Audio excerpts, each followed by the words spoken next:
Hello and welcome to another episode of the Blue Fletch Enterprise Mobility Roundup podcast. Today I'm joined by Mark Laatz from Invista. Mark actually shares a similar background to me that I think in the 90s worked for Anderson Consulting and then worked for a number of other companies along the way. I think and also worked for Accenture. I think when it rebranded to that, I think he had a couple hops along the way. But today we're going to talk through Mark's experience and just some of the lessons learned, some of the things he's working on in the WMS supply chain warehouse space. So it's sort of been his background forte for the last 30 years. So Mark, thank you for joining me today. Appreciate having you on. But before we hop into some of the questions I had for you, let me give a little more background on what your current role is at Invista and then what you focus on and how you help companies. Sure. Thank you, Brett. My role at Invista is a solutions engineer, and in that area is particularly around edge computing, mobile data computers, RFID, printers, voice. There's many different parts that touch the edge that are collecting data and pulling that back into those various systems. So I'm working with our customers to help find the right technology for their solutions and helping provide equipment and helping them along the process there with that solution. So your ideal client is somebody who has a warehouse or is going to build a warehouse and then wants to figure out what systems they need to put in place and how to glue it all together, I guess. Is that right? Yes. Or have an existing system that maybe they've outgrown or they're looking for some changes. And so we have individuals that come in and help do some analysis, spend some time working with end users and management, really kind of looking at that big picture as to what are the right solutions, and then providing some recommendations as to options for them to look at.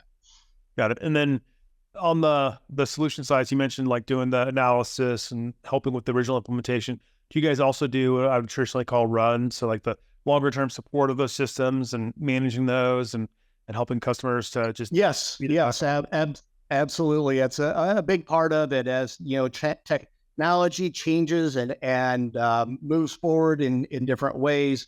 People look to, maybe not take the management of that in-house. And part of the solution set at Invista is our managed services. So we work with our customers to provide level 1, level 2 support for their devices. Cool. So to just talk through and maybe some background, lay the background for folks that aren't as familiar with the warehouse space, but the traditional warehouse has, things come in, things go out, boxes, racking, shelves, forklifts. From a system standpoint, what are the typical systems you're going to see? I'm assuming warehouse management system is probably the biggest one or most important one. Can you talk about what systems people typically have within warehouses, both on the software and infrastructure side? From a infrastructure side, I'll talk at that direction and work our way down into the software side. You have, you're starting out with your communication layer and having your wireless infrastructure and making sure that your wireless coverage throughout the facility is adequate. And that's really important in the process, just to make sure that, the equipment that relies on that communication to that backend software really has the best throughput possible to make it the best experience for the end user. And so, you have your wireless infrastructure, built up, and then moving down to your mobile devices. You have the mobile devices running your back-end applications. Many of the applications for your WMS today are running as a native Android application. Some can be running as a browser interface. And you can even go down to systems that maybe using something more traditional that maybe like a terminal emulation solution, although the majority have migrated away from that. From infrastructure side of things as well, we see a lot of automation and robotics. And so, with all of the new technology on the floor, We also see those integration components being really important, and making sure that the data is captured at the right time, at the right spot, and uploaded as quickly as possible. So there's a lot of moving parts and pieces in all this, and being able to manage and the devices themselves, as well as the various pieces within that are very it's very important, I should say. So question on one of the pieces, and you mentioned this before, but with tracking everything that's going around RFID, I know it's been around for 20 plus years. What's your view on the current state of RFID in warehouses? And I know it's been like a slow, steady up over the last 2 decades, but what's the state of the art with RFID right now? The movement with RFID, we have seen a fairly significant growth in the last couple of years.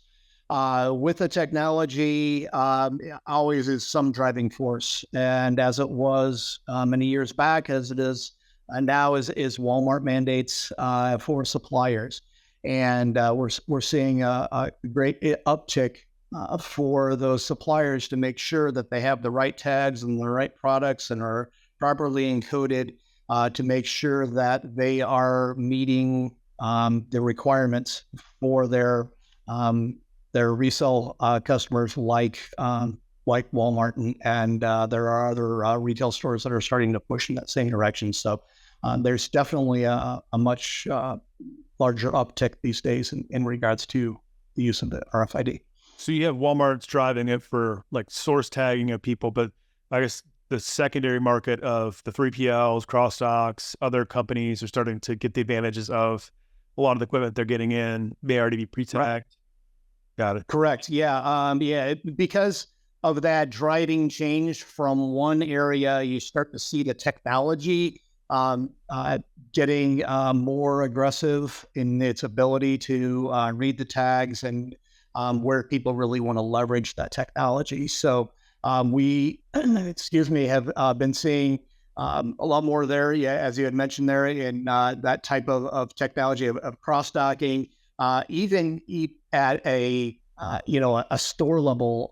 We have seen where retail stores are implementing solutions that are more real-time tracking all tags in the store. So there's different areas where that technology is really taken off, and it's I think we're really just starting to see the beginning of how that's going to change the way things are picked up around the network. Across the different reader types, out of the reader types I'm typically familiar with, fixed readers that are in entrance, egress points. There's the handheld scanners, which used to be like a big shield, and now I think they have like the TC58 that has it built in. And then the overhead readers, which would be like I would call them like the eye in the sky type of thing. And then I've also seen some where they mount readers on things like forklifts or moving equipment because they can map things. But do you see, from a reader perspective, is there one type of reader that had the biggest uptick in the last 2 or 3 years for the RFID scanning? Are you in regards to active and passive? Like in the warehouse, like the I would call it like the active scanning of products. Yes, the technologies of an active RFID are still a little bit more expensive to implement, because it requires more. Right, it has a radiance or a battery within the active tag, but where passive tags, you're implementing more. You're able to put more tags on various products. Now, there's all types of physics involved with the process of RFID to be able to know that you're reading as accurately as possible and as often as possible, and with regards to these tags. But the changes in the technology are a lot more on the passive side of the tags, to be able to capture the accurate information with the cost still being at a reasonable rate. Got it. So passive is what we're most seeing. That makes sense too, with like the source tagging of things where it's a 10-cent label instead of a a $2 label that goes on it. Exactly. And the $2 label still comes into play where you have to have the, maybe larger, more high value products tracked and traced as much as possible. Got it. One of the next questions, you sort of touched on different technologies in the warehouse and supply chain. Voice is one where I know on the Blue Fletch side, we're starting to see more of this. We have our Blue Fletch chat. We do a lot of Teams and Z Workforce Connect and Cisco integration. And also Zoom is starting to pick up now. But in the warehouse and supply chain, what's your view of voice, on mobile devices or, phone telephony on mobile devices? It's interesting. Voice. I almost look at it as a three-headed monster. They have your traditional voice in the warehouse, which is your directed pick type of solution, right? You're leveraging a solution that's integrated with your WMS to tell a worker to go pick a product at a specific location, at a specific aisle, and so on and so forth.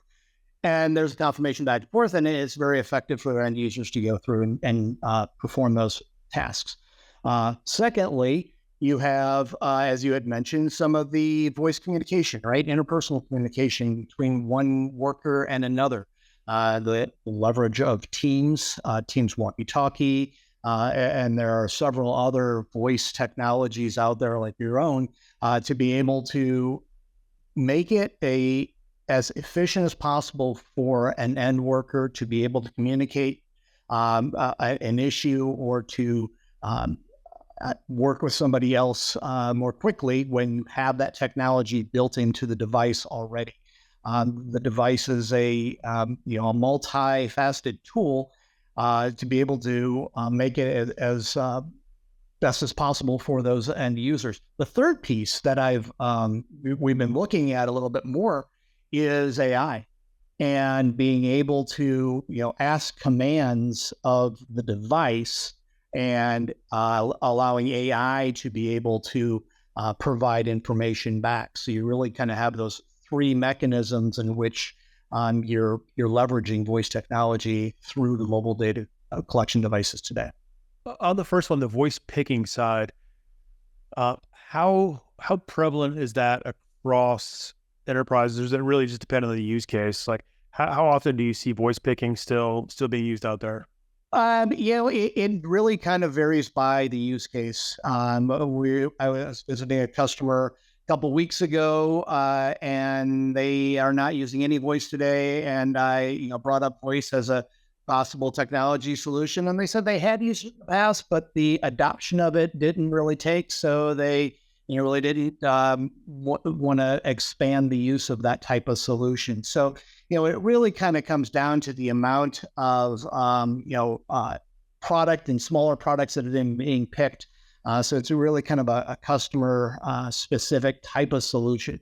There's also automation, solutions out there today that are bringing product to people. So, that may also be bringing down a little bit in regards to the amount of voice types of solutions that may be required for our customers. Got it. And on your third point there, the AI pieces, do you think are there any, I'm going to call them like killer use cases? Do you see it that's just like a no-brainer for somebody to drop in AI and start using it in the warehouse? Is there like here's the number one thing Mark says to go do if you're going to try to invest any time or money in AI? You know what? Honestly, Brett, we are so, I think, in the infancy right now of the use of AI, especially with voice. I can't think of the number one killer app process, unless you're, tying that AI directly into your WMS solutions. And there's, I think, still a lot to be developed around those types of solutions. Yeah, that's consistent with how I think about it. I feel like that asking people like, what's the AI, what's the one AI thing is like going back to 1996 and saying, what's the one internet thing you're going to do? Yeah, exactly. Yeah, it's big. Started the World Wide Web back then. And yeah, I can't imagine asking somebody now, like, what's your internet strategy? Like people, I definitely did that last year. I went around asking people what their AI strategy was. I got some really good answers, but I feel like that question will be silly 10 years from now because it's going to be an underpinning. Um, you touched on the multi-purpose device. So you mentioned, walkie-talkie, you're doing voice, using AI devices, having multiple apps. What's your view of, from like the late 90s, early 2000s, where it was a single-use device to now being, replacing, it feels like it's replacing computers in a lot of places. Is that how you see it in a lot of warehouses where they're not having terminals anymore? They're just doing mobile devices? Actually, we have seen that type of solution coming along here where, we are in a scenario now where you can take a mobile device, put it in a cradle, and it's connected to a keyboard or a monitor, and, it becomes a mobile computer for that end user.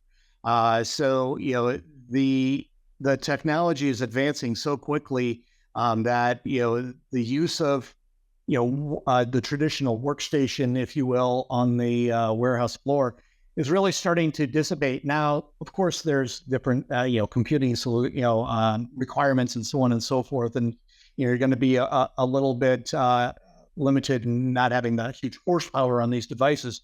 But for the everyday types of transactions, we definitely are seeing that type of solution that continues to move forward that way. Yeah, you mentioned horsepower, and one of the things I also had a question for you is, and I know you've done a lot of this work with a lot of different manufacturers, whether it's Zebra, Honeywell, Samsung, Datalogic. Like, do you have any like pro tips around if Mark is going to help you go select your devices? Here's a couple of the things in your rubric that you think about for actually figuring out what hardware you want to put in the hands of your employees. You know what? I really kind of look at the highest level and look at consumer versus enterprise types of devices, educating customers on, the differences of enterprise grade devices and the types of value that will provide for your end users. Many times just looking at the solution from the end user perspective, are you able to switch out a battery and being able to continue work as quickly as possible? Is scanning, barcode scanning, something that is going to be helpful for the end user to be able to scan barcodes that are much further distance, and how you change, or make setting changes on the devices to make it easier for that end user to scan a barcode that they're aiming on when, there's multiple in the area. The use of 2D barcodes is another area where you can get more data, and how is that data consumed and potentially even parsed on the device. Those are some big areas, in regards to the devices, as well as, traditionally in the warehouse, you're really, looking at devices that are on Wi-Fi. But being able to manage the devices is another topic that I like to talk to customers about. And what's the strategy around device management? Because Android is the primary operating system across the enterprise grade devices. And, what's the strategy for managing operating systems and applications, and even all the way down to how are you tracking the device to that user? Or is that, important information and providing a single sign-on so that end user really has that best of breed experience with the unit itself and has the applications they need when they sign on. A lot of different parts and pieces as part of all of this, but those are some of the primary areas that I like to talk through with customers as to the approach with these types of devices. Got it. And that's definitely, you sort of mentioned it at the top, but you guys help with the site selection, the equipment, robotics, racking, shelving, all the way down to devices, MDM, WMS, and how it all fits together. And yes, 100%. And that's, really important to be able to, have a source to be able to provide you options across many of those business areas and the experience in those areas, and knowing, the solutions that are the best options for the customers to be able to make the best decisions to have the optimum solution for their environment. Got it. When you're helping a company, so let's take a scenario of setting up a new warehouse and trying to figure out all the pieces to go into it. What are the slowest things or the biggest hangups that you run into with your end clients? What are the things that are the most difficult for them to solve, or for you to help coach people or get people through? There's probably many different answers in regards to that area. Some of it's going to be in regards to just the overall flow of applications through their systems and how their current processes match into the software itself. That's one big area that, it takes some time.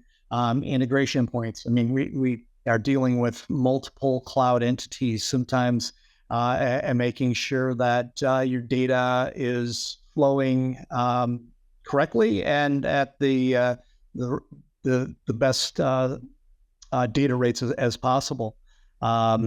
You also have, in today's age, you're talking about delays. I mean, if you're looking at bigger projects, just getting product in sometimes and having that right timeline to be able to, work with the customer to make sure that the equipment is ordered ahead of time and delivered on time and set up.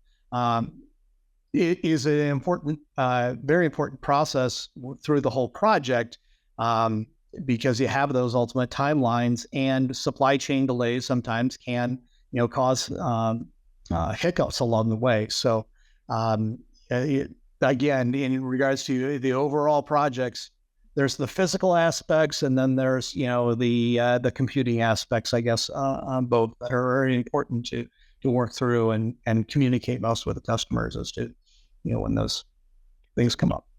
Interesting. You called out supply chain as one of the issues impacting supply chain getting stood up.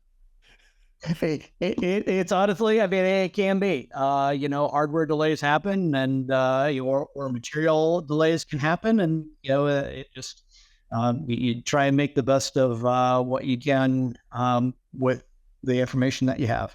Yeah. So the greenfield, I'm going to call it greenfield, is like the net new, like standing up a new warehouse, versus legacy. I feel like legacy, for me, always feels more complex because you're dealing with what I call like technical debt, or a decision somebody else made 10 years before. Are there things that you have, like tips or big experiences or lessons learned around helping a legacy customer move from legacy systems to modernizing, be it either WMSs or mobile devices? From a mobile device perspective, going from a environment where you maybe had older devices. I'll date ourselves a little bit here and talk about the older Windows-based mobile computers, right? The older devices that originally were running on the Windows mobile operating system and Windows CE, were for the most part kind of a set it and forget it type of process, where with the newer devices all being Android, it takes a lot more planning and process in regards to making sure that those devices are all, at the right versions across the board. And from an operating perspective, an application perspective, what tools do you have in place to make sure that those all are, uniform across your environment? When you're starting out brand new greenfield, you're putting those in, and it's, the starting point.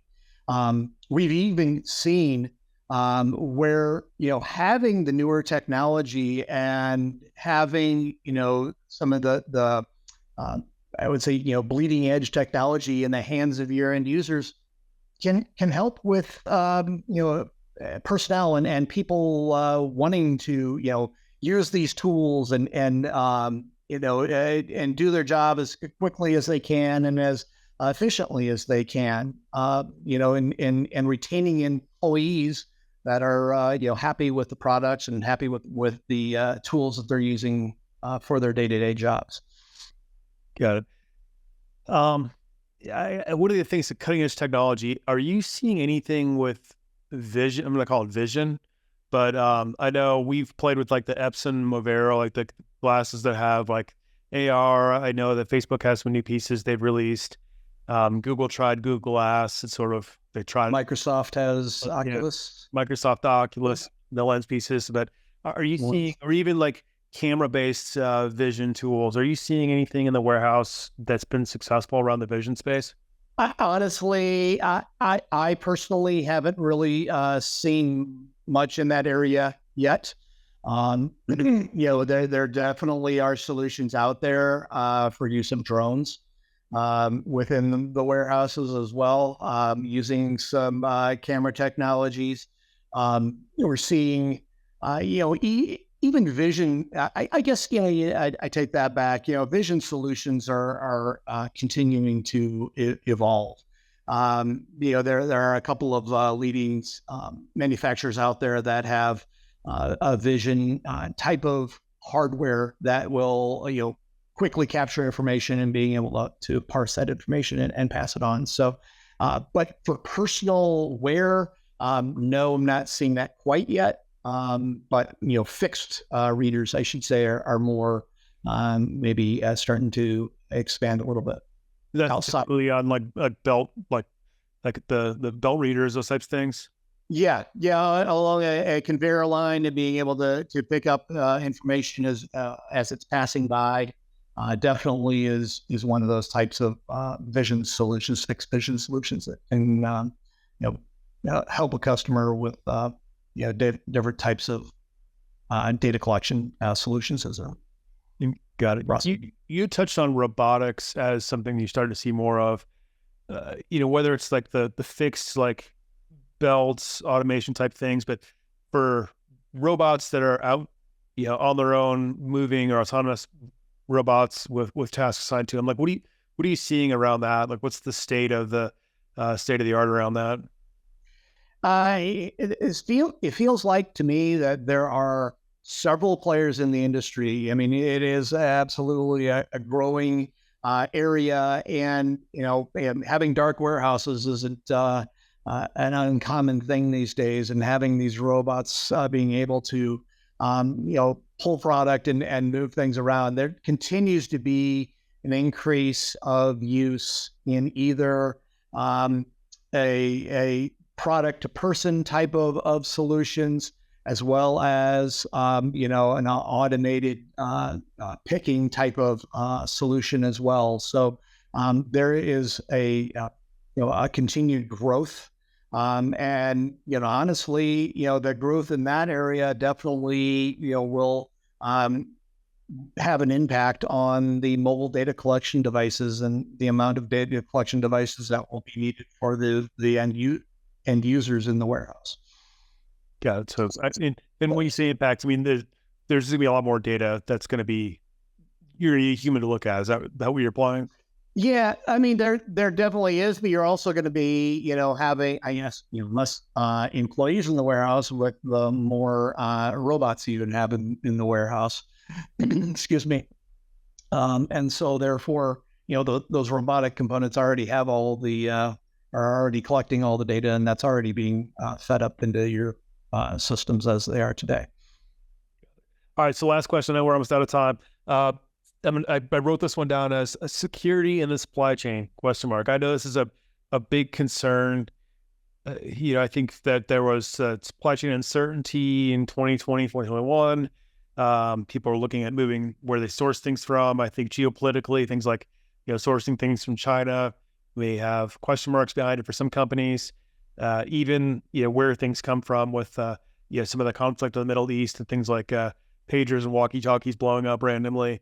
It's definitely made people question, like, where is my equipment being sourced from? But for you, when you think about security, just overarching the supply chain or advising your clients, are there certain areas you try to get people to think about when they're thinking about security at a high level on both the IT level?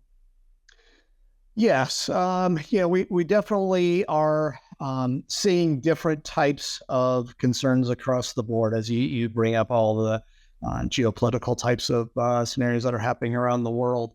And so and you look at it from a data perspective as well as, the hardware perspective, we are, but it really kind of depends on the customer account type.